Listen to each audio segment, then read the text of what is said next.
the investigators. The time has come to investigate the Attorney General that initiates this kind of investigation. I respect the police department and Attorney General office, but we have to understand. But there are people that these people in police and Attorney General, they are not above the law. They are conditioned to the law. They have to enforce the law. They are accountable, and they need to be transparent and accountability. Why is he on stage saying this? Why is he flipping out? Netanyahu has just called an indictment against him a coup. He's calling for some level of an investigation into people who are investigating him. Now, the investigations into him is being done by somebody he appointed, or let's say it's somebody that was at one point in his cabinet and didn't seem to do this in this kind of weird political way. He seemed to do this grudgingly. Netanyahu, the man who's just standing here, indignant, three separate cases: bribery, fraud, and breach of trust have been unveiled against the prime minister in 3 corruption cases, the attorney general announced on Thursday evening, marking the first time in Israel's history that a sitting PM faces indictment charges against him. Now, these charges have been floating around for a while, but it was unclear on whether or not he was going to indict.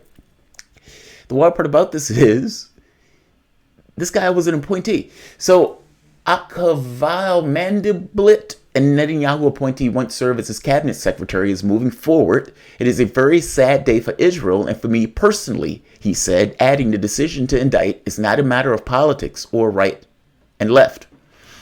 Add to this that Israel is probably going to have to go into another election because they have been incapable of forming another government. 3rd time. 3 cases. So, and just to hit it briefly. In the most serious case, known as Case 4000, prosecutors say Netanyahu advanced regulatory benefits for more than 1 billion shekels to his friend, millionaire Shaul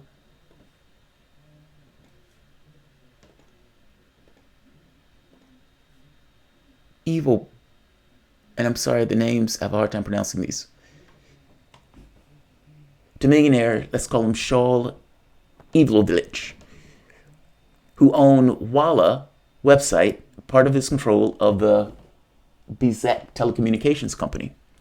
Prosecutors say that in exchange, Netanyahu, who also served at that time as Israel's ministers of communication, received favorable news coverage as well as influence over the choice of stories and language used.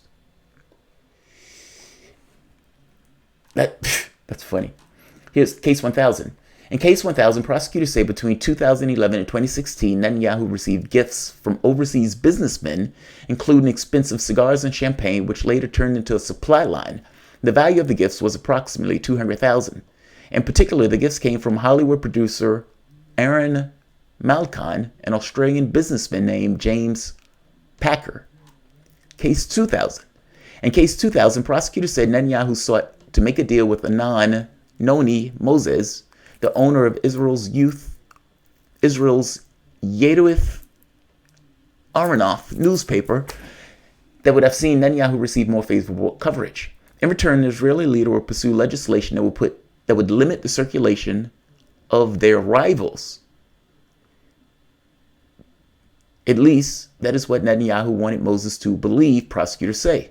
The largest newspaper in the country, Israel Yahom, is owned by Sheldon Adelson and is widely seen as a mouthpiece for Netanyahu.